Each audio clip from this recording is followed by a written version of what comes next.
Go. Take the world.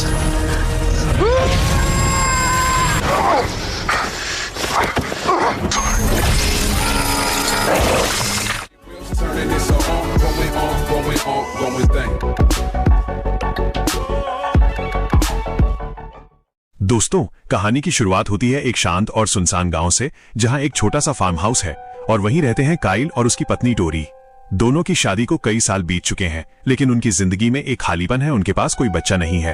Tori हर दिन मां बनने का सपना देखती है। वो बच्चों के खिलौने बनाती है, दीवारों पर बच्चों की पेंटिंग बनाती है, लेकिन हर बार उसकी उम्मीद टूट जाती है। एक रात जब दोनों अपने कमरे में होते हैं, तभी अचानक आसमान से एक तेज चमक गिरती है। पूरा घर हिल जाता है। काइल और टोरी घबरा जाते हैं। वे बाहर निकलकर देखते हैं तो पास के खेत में जमीन फटी हुई होती है। अंदर जाकर देखते हैं तो वहां एक अजीब सा स्पेसशिप पड़ा होता है और उस यान के अंदर एक नन्हा सा बच्चा, एक लड़का। टोरी की आंखों में आंसू आ जाते हैं। वो कहती है ये भगवान का तोहफा है। काइल पहले डरता है, लेकिन टोरी के आंसुओं के आगे झुक जाता है। दोनों उस बच्चे को अपना लेते हैं और उसका नाम रखते हैं ब्रेंडन ब्रेयर। 10 साल बाद ब्रेंडन अब एक होशियार, शांत और अजीब सा बच्चा बन चुका है। एक सुबह टोरी उसे स्कूल के लिए बुलाती है, लेकिन ब्रेंडन अपने कमरे से बाहर नहीं आता। वो परेशान होकर उसे ढूंढने लगती है। अचानक उसे मुर्गियों के दड़बे से आवाज आती है।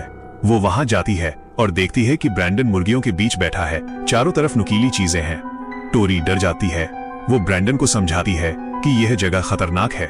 ब्रेंडन चुपचाप उठकर चला जाता है, लेकिन उसकी आंखों में कुछ अलग सा था। स्कूल में टीचर साइंस पढ़ा रही होती है। पूरी क्लास ध्यान दे रही होती है, लेकिन ब्रेंडन अपनी कॉपी में एक अजीब सा चिन्ह बनाता रहता है। बीबी ब्रेंडन ब्रायर टीचर उसे टोकती है और सवाल पूछकर शर्मिंदा करना चाहती है, लेकिन ब्रेंडन हर सवाल का इतना परफेक्ट जवाब देता है कि टीचर खुद हैरान रह जाती है। वो बहुत ज्यादा जीनियस है, लेकिन यही उसकी सबसे बड़ी कमजोरी बन जाती है। बच्चे उसे अजीब समझते हैं, उसका मजाक उड़ाते हैं, उसे अकेला छोड़ देते हैं। सिर्फ एक लड़की है, कैटलिन, जो कभी कभी उसका साथ देती है। एक रात जब ब्रेंडन सो रहा होता है, तभी पुराने गोदाम से लाल रंग की रोशनी निकलने लगती है। वो रोशनी किसी दिल की धड़कन की तरह तेज तेज चमकने लगती है। ब्रेंडन अचानक उठता है। उसकी आंखें खुली होती हैं, लेकिन वो होश में नहीं होता। वो बिना कुछ बोले खिड़की से बाहर कूद जाता है और सीधे उस रोशनी की ओर बढ़ता है। टोरी को आवाज आती है। वो उठती है और देखती है कि एक काला साया गोदाम की ओर जा रहा है। वो डरते हुए उसके पीछे जाती है। वहां वो देखती है कि ब्रेंडन बेहोशी की हालत में बंद दरवाजे को जोर जोर से पीट रहा है, मानो अंदर से कोई उसे बुला रहा हो। टोरी उसे पकड़ती है। कुछ देर बाद ब्रेंडन होश में आता है। वो कहता है, माँ, मैं यहाँ कैसे आया? टोरी घबरा जाती, लेकिन उसे गले लगाकर कहती है, सब ठीक है, सब ठीक हो जाएगा। अगले दिन काइल ब्रेंडन से कहता है कि वो घास काटने वाली मशीन चला ले। ब्रेंडन मशीन स्टार्ट करता है, लेकिन वो चालू नहीं होती। गुस्से में वो मशीन को उठाकर जोर से फेंक देता है। मशीन कई मीटर दूर जाकर गिरती है। ब्रेंडन खुद चौंक जाता है। फिर वो जिज्ञासा में अपना हाथ मशीन के ब्लेड में डाल देता है, लेकिन उसका हाथ बिल्कुल सुरक्षित रहता है। एक खरोंच तक नहीं आती।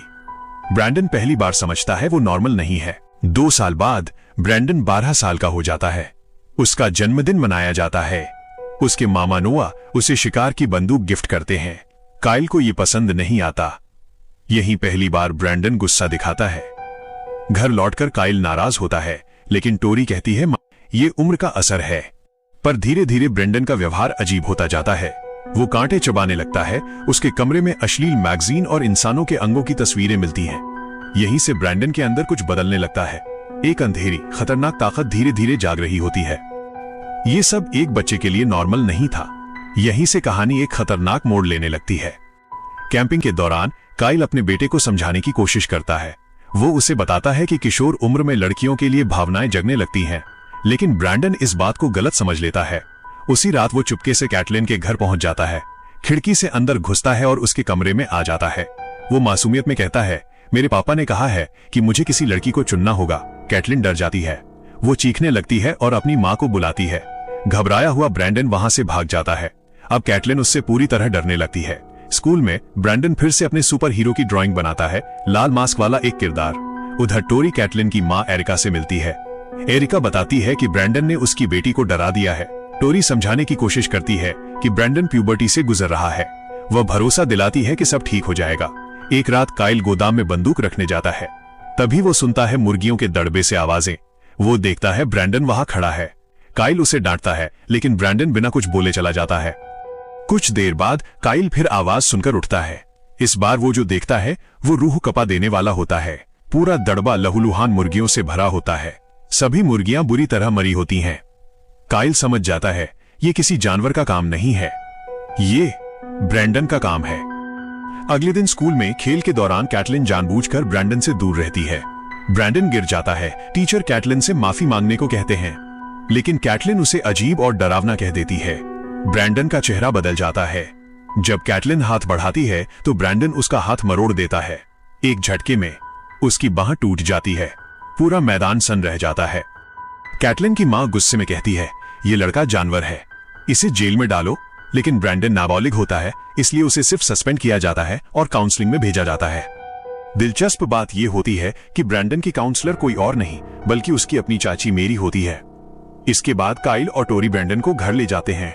जाते वक्त ब्रैंडन की नजर एरिका पर पड़ती है और उसकी आंखों में पहली बार खुली नफरत दिखाई देती है। घर पहुंचकर काइल और टोरी दोनों बेहद परेशान होते हैं। ब्रैंडन का व्यवहार दिन ब दिन ज्यादा खतरनाक होता जा रहा था। काइल याद दिलाता है कि ब्रैंडन को बचपन से कभी चोट नहीं लगी, कभी खून नहीं बहा। यह बिल्कुल नॉर्मल नहीं है।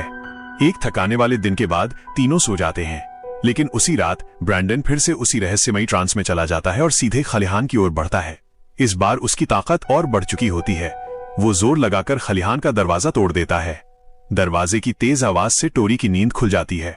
उसे गोदाम से लाल रोशनी दिखाई देती है। वो भागकर वहां पहुंचती है और देखती है कि ब्रैंडन बेहोशी की हालत में खलिहान के अंदर गिरा पड़ा है। टोरी उसे पकड़ने की कोशिश करती है, लेकिन दोनों अंदर गिर जाते हैं। इसी दौरान पहली बार ब्रैंडन को दर्द महसूस होता है। वो एक अजीब धातु से कट जाता है, वही कैप्सूल जिसमें वो बचपन में धरती पर आया था। अब टोरी के पास कोई बहाना नहीं बचता। वो ब्रैंडन को उसकी सच्चाई बता देती है कि कैसे आसमान से एक कैप्सूल गिरा था और उसके अंदर एक बच्चा था। वही बच्चा ब्रैंडन। टोरी रोते हुए कहती है, तुम चाहे जहां से आए हो, मेरे लिए तुम मेरे बेटे हो, तुम भगवान का दिया हुआ तोहफा हो। लेकिन ब्रैंडन इस सच्चाई से टूट जाता है। उसे गुस्सा आता है कि उसके माता पिता ने उससे इतने सालों तक झूठ बोला। ब्रैंडन कैटलिन से मिलने जाता है। वह कहता है कि इस दुनिया में सिर्फ तुम ही हो जो मेरी सच्चाई जानती हो। डरी हुई कैटलिन बताती है कि उसकी मां ने उसे अब ब्रैंडन से बात करने से मना कर दिया है।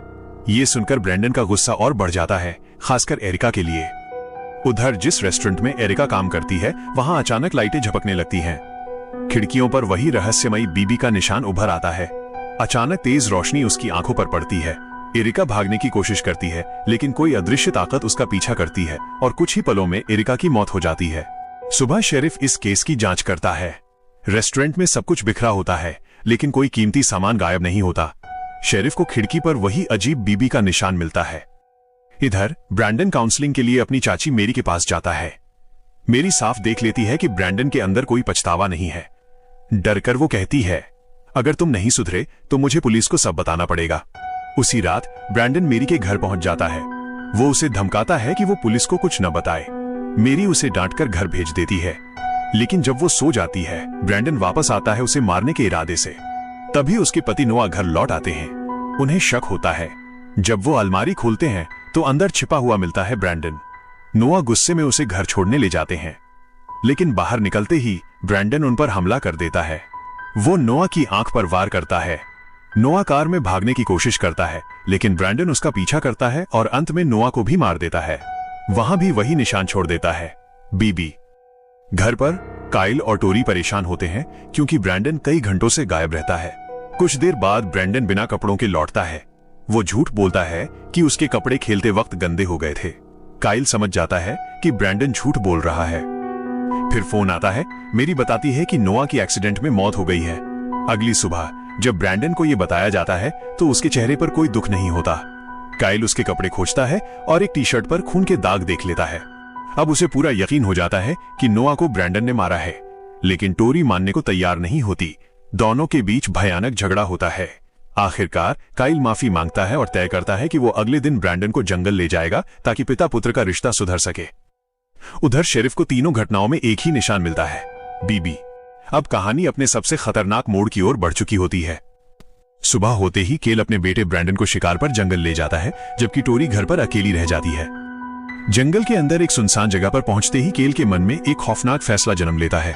वो समझ चुका होता है कि ब्रैंडन अब इंसान नहीं रहा और अगर उसे अभी नहीं रोका गया तो वो और भी जिंदगियां तबाह कर देगा। धीरे धीरे केल बंदूक उठाता है और पीछे से ब्रैंडन के सिर पर निशाना साधता है। हाथ कांपते हैं, आंखों में आंसू होते हैं, लेकिन वो ट्रिगर दबा देता है। गोली सीधे ब्रैंडन के सिर पर लगती है, लेकिन ब्रैंडन जरा भी नहीं गिरता।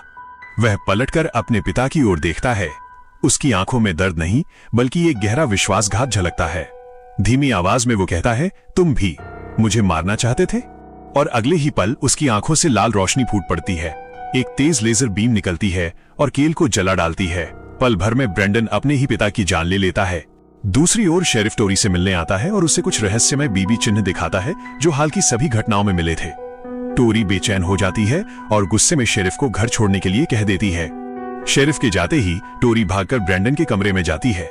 वहां जो वो देखती है, उसके पैरों तले जमीन खिसक जाती है। दीवारों पर खून से बनी डरावनी तस्वीरें, उड़ते राक्षस की ड्राइंग और वही बीबी चिन्ह।